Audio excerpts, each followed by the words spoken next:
सुबह का खाना। दोपहर के 1 बज रहे हैं और साधना निवास के दरवाजे के बाहर अब तक दूध की थैली और न्यूज़पेपर रखे हुए हैं। दरवाजे तो छोड़ो, खिड़कियां भी अब तक बंद है, मानो घर पर कोई हो ही ना। इस घर के लोग सुबह के वक्त घर पर रहते ही नहीं क्या दीदी? 2 दिन से देख रही हूँ दोपहर तक दूध की थैली और न्यूज़पेपर बाहर ही रहते हैं।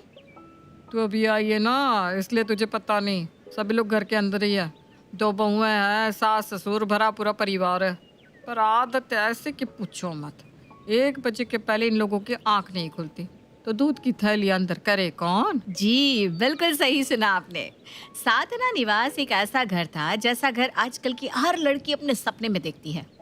अरे भाई, किसे ऐसी सास नहीं चाहिए होगी जो खुद दोपहर में 12 बजे तक उठती हो। अब जब सास ही 12 बजे उठेगी तो बहुएं 1-2 घंटे और लेट तो उठेगी। 1 बज गया, उठना पड़ेगा। छोड़ो ना, 10 मिनट और सो लेती हूँ, 1:30 तक उठ जाऊंगी।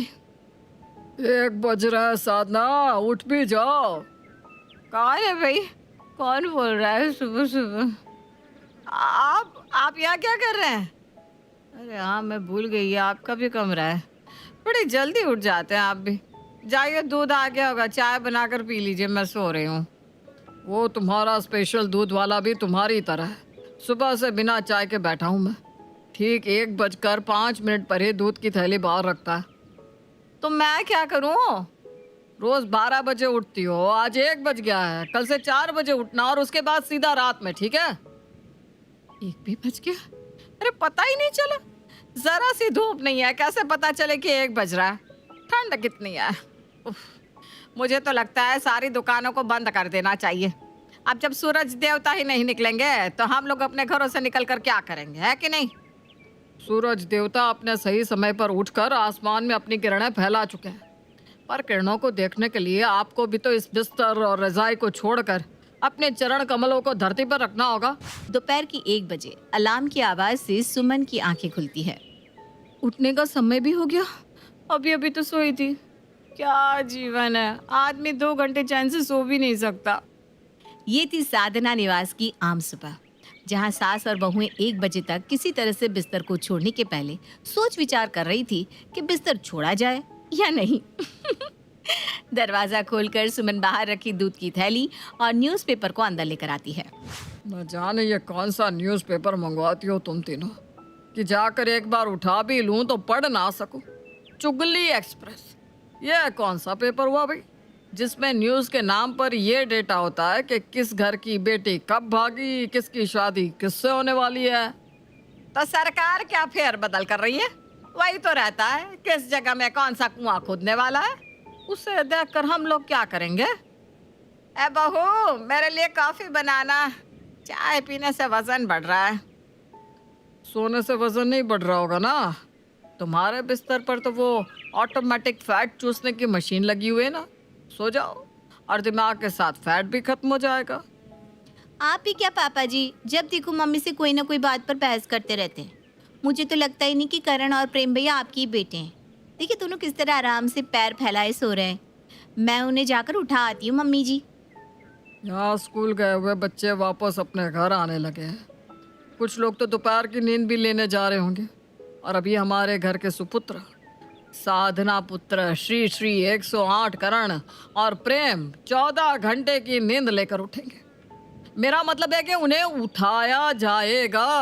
अब जो लोग 1 बजे उठे हैं, उन्हें चाय नाश्ता करने में 3 साढ़े 3 तो बजेंगे ही। 3 बजे सभी साथ में बैठकर नाश्ता कर रहे होते हैं कि तभी साधना के फोन की घंटी बजती है और फोन पर फ्लैश हो रहे नाम को देखकर साधना के हाथ कांपने लगते हैं। दीदी, आपने कहीं दीदी से मेरी चुगली तो नहीं कर दी? या दीदी मुझे क्यों फोन कर रही है? हेलो दीदी, कैसी हैं आप? कैसी है बढ़िया ही। जानबूझकर हालचाल पूछने में समय निकाल देगी, फिर कहेगी घबरा कर मेरे हाथ से फोन गिर गया और ऑफ हो गया। जानती नहीं हूँ क्या मैं तुझे? अरे नहीं नहीं दीदी, आप मेरी सिर्फ नाना दी नहीं, मेरी सास के बराबर है मेरे लिए। आपका हुक्म सर आंखों पर दीदी। अब इसके पहले कि तेरे हाथों से फोन गिर जाए, शांति से सुन। दिल्ली में वेट लिफ्टिंग कंपटीशन में पार्ट लेने आ रही हूँ मैं। अब दिल्ली में न जाने किस होटल में मुझे रुकना पड़ेगा। वहाँ मेरे लायक पौष्टिक खाना, साफ सुथरा होटल मिले ना मिले। तू तो जानती है मेरा स्वभाव, मुझे सब कुछ साफ सुथरा पसंद है। इसलिए मैं सोच रही हूँ तेरे ही पास रुक जाऊँ। जो तैयारी करनी है शाम तक का वक्त है, कर लेना। कल सुबह 8 बजे मेरी ट्रेन स्टेशन पर आ जाएगी। और हाँ, किसी को मुझे लेने आने की जरूरत नहीं है, मैं खुद पहुँच जाऊँगी। ये कहकर चारुलता फोन रख देती है और साधना के कानों में लगे लगे ही फोन नीचे गिर जाता है। क्या हो गया मम्मी जी? ऐसा क्या कह दिया उन्होंने? और कौन था कॉल पर? कौन सी दीदी? याद मत दिला बहू, याद मत दिला। वो बड़ा खौफनाक मंजर था। शादी होकर अपने ससुराल में आई थी मैं, बस 1 हफ्ता ही हुआ था। मैं आराम से अपने कमरे में सो रही थी। कौन है? कौन है? 8 बज रहे हैं, उठ जाओ। 8 बजे? 8 बजे कौन ऐसे उठाता है? हे भगवान, ऐसा तो कोई अपने दुश्मन के साथ भी ना करे। सुबह सुबह चेहरे पर पानी डाल देना। क्या बीती होगी आप पर mummy ji. I am feeling so sorry for you. 8 बजे सूरज निकलता भी होगा क्या? मतलब मुझे तो यही समझ में नहीं आ रहा कि 8 बजे लोग करते क्या होंगे। है मम्मी जी, क्या करते होंगे? वो तो जब दीदी आएगी तो तुम सबको समझ में आ ही जाएगा कि 8 बजे लोग क्या करते हैं। कभी 1 बजे के पहले तुम लोग उठे भी हो, जो तुम्हें पता भी चले कि घड़ी में सुबह के 8 भी बजते हैं। 7 बजे तक दीदी नाश्ता कर लेती है, बाकी अब तुम लोग समझ लो। ये सुनते ही साधना के साथ साथ उसकी बहू और बेटे घबरा जाते हैं, क्योंकि कल किसी भी तरह उन्हें 8 बजे उठना ही था।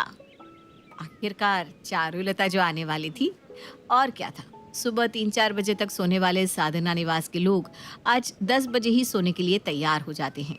कैसे 8 बजे मैं उठूंगी? फिर तैयार भी होना है। कैसे क्या होगा, कुछ समझ में नहीं आ रहा मम्मी जी। मैंने तो 3 बजे से लेकर 7 बजे तक का अलार्म लगा दिया है। हर आधे आधे घंटे पर अलार्म बजता रहेगा, तो कैसे ना कैसे 8 बजे तक तो उठ ही जाऊंगी मैं। और तभी सुमन नई साड़ी पहनकर बिंदी लगाकर अपने कमरे से बाहर आती है। इस वक्त तुम कहाँ जा रही हो, वो भी साड़ी पहनकर? मैं कहाँ जाऊंगी इतनी ठंड में, कहीं भी ना ना ना। 8 बजे तक तैयार रहना है तो 7 बजे तक तो उठना ही पड़ेगा। इसीलिए मैंने सोचा अभी तैयार होकर ही सो जाती हूँ। सीधा 8 बजे उठूंगी और बुआ जी को मीटिंग रेडी मिलूंगी। यह तो बहुत सही दिमाग लगाया सुमन। मैं भी तैयार होकर ही सो जाती हूँ। मैं भी तैयार होने जा रहा हूँ। और सभी तैयार होकर ही सो जाते हैं। और अपने कहे मुताबिक चारुलता 8 बजे घर की बेल बजा देती है। बेल की आवाज़ सुनते ही सभी एक साथ भागते हुए दरवाजे पर पहुंचते हैं। नमस्ते दीदी। हाँ नमस्ते। अब हट परे, मेरी बहुओं से मुझे मिलने दे। दोनों लड़कों की शादी में मेरा आना ही नहीं हो पाया था। पहली बार गंगा स्नान पर गई हुई थी और दूसरी बार 4 धाम की यात्रा पर। लड़कियां तो दोनों ही प्यारी है, दिल खुश हो गया। क्या नूर है चेहरे पर। वैसे तुम दोनों भी कहीं अपनी सास की तरह लेट से तो नहीं उठती? नहीं नहीं नहीं बुआ जी। बैठिए ना बुआ जी, मैं अभी आपके लिए चाय नाश्ता लेकर आती हूँ। चाय नाश्ता और अभी? मानना पड़ेगा सुरेश, मेरे भतीजे की बहू तो बड़ी मजाकिया है। इस वक्त तक तो दोपहर के खाने की तैयारियां शुरू हो जाती है। बेटा जा, तू करेले की सब्जी, जौ की रोटियां और बाजरे की खिचड़ी बना ले, और बीट रूट का जूस सही रहेगा। अरे वाह दीदी, करेले की सब्जी खाए तो लगता है जमाना हो गया। मैं अभी जाकर करेले की सब्जी लेकर आता हूँ। सुरेश की खुशी देखकर तो साधना गजब की डर जाती है। उसकी दोनों बहुएं उसे फुसफुसा कर कहती है, करेला कैसे खाएंगे मम्मी हम? बाजरा क्या होता है? कैसे बनेगी खिचड़ी उसकी?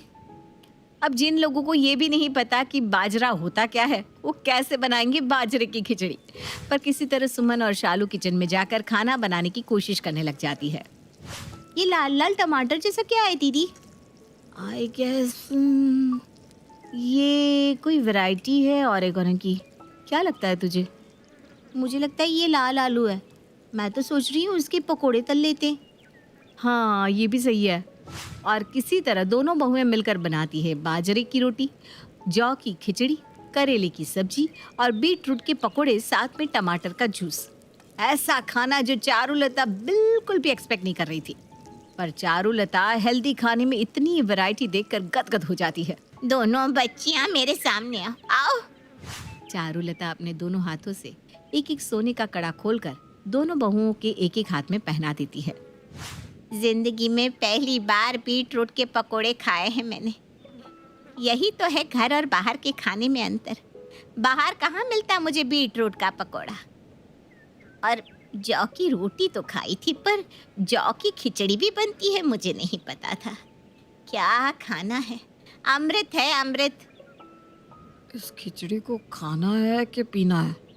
और साथ में ये जूस है कि चटनी?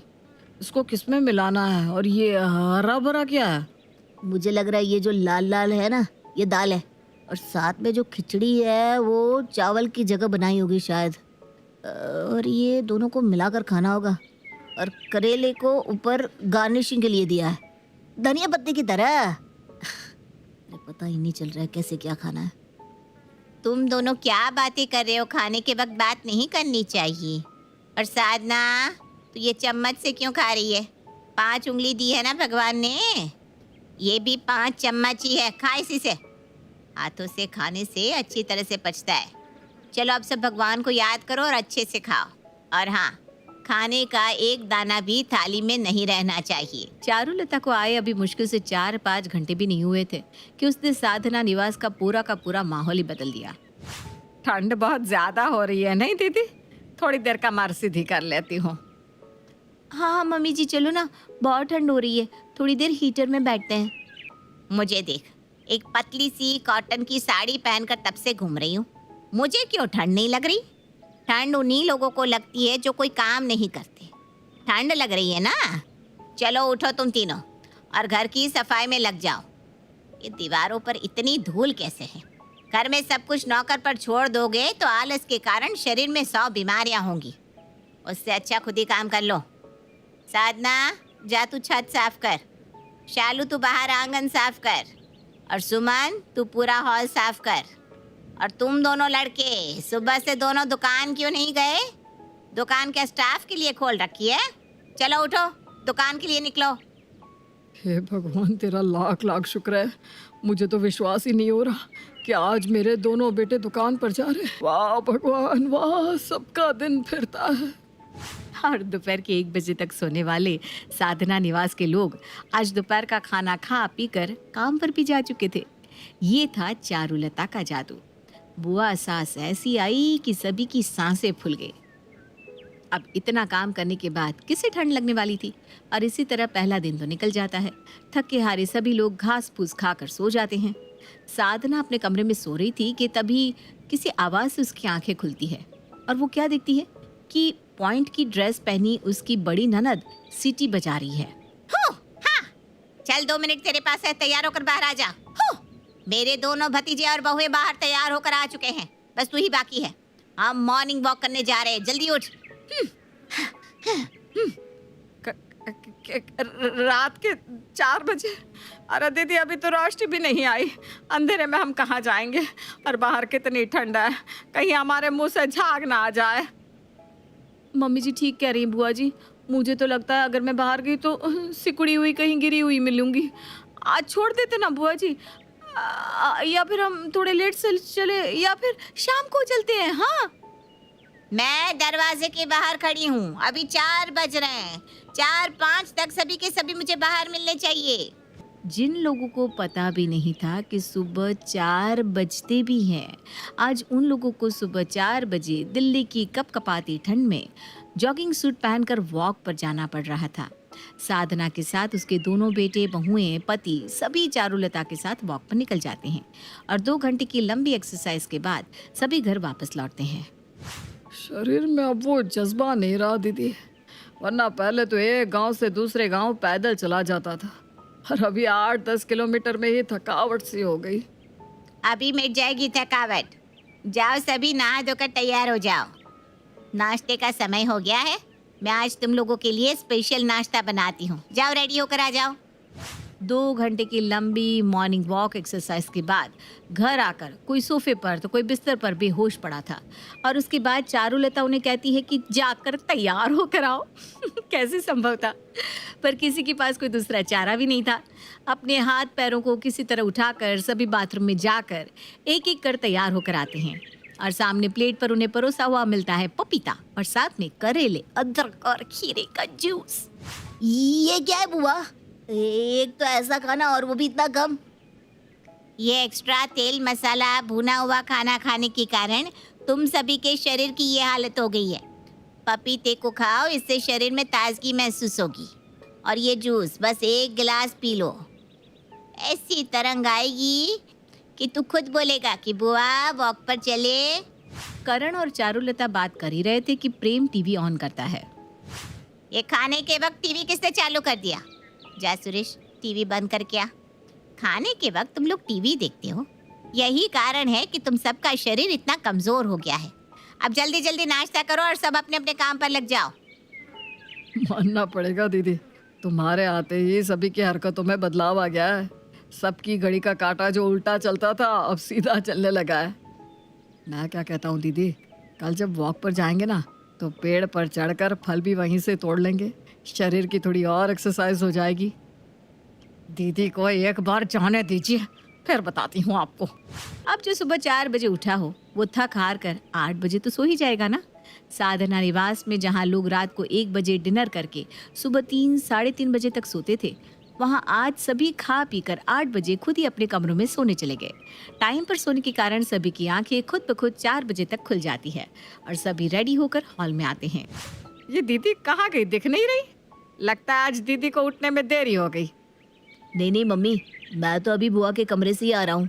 बुआ तो कमरे में नहीं है, लगता है आज वो हमारे बिना ही वॉक पर चली गई। तो मैं एक काम करती हूँ मम्मी, जाकर नाश्ते की तैयारी कर लेती हूँ। बुआ जी जब आएंगी तब साथ बैठकर खा लेंगे। सभी आधे घंटे घर पर ही एक्सरसाइज कर लेते हैं और नहा धोकर नाश्ते की तैयारी में लग जाते हैं। इसी तरह 8 बज जाते हैं पर चारुलता वापस नहीं आती। आप एक बार दीदी के नंबर पर कॉल तो कीजिए, कहीं रोड पर गिर पड़ तो नहीं गई। कि तभी साधना के फोन की घंटी बजती है और स्क्रीन पर वही नाम फ्लैश हो रहा था जिस नाम को देखकर साधना घबरा जाती थी। वो हड़बड़ाकर फोन उठाती है। मैं ट्रेन में बैठ गई हूँ, तुम लोग अपना ख्याल रखना। हैं? दीदी चली भी गई? उनका तो ऐसा ही है, बिजली की तरह है वो, अचानक ही आती है अचानक ही चली जाती है। वैसे मेरे प्यारे घर वालों, कैसा लग रहा है सुबह उठकर?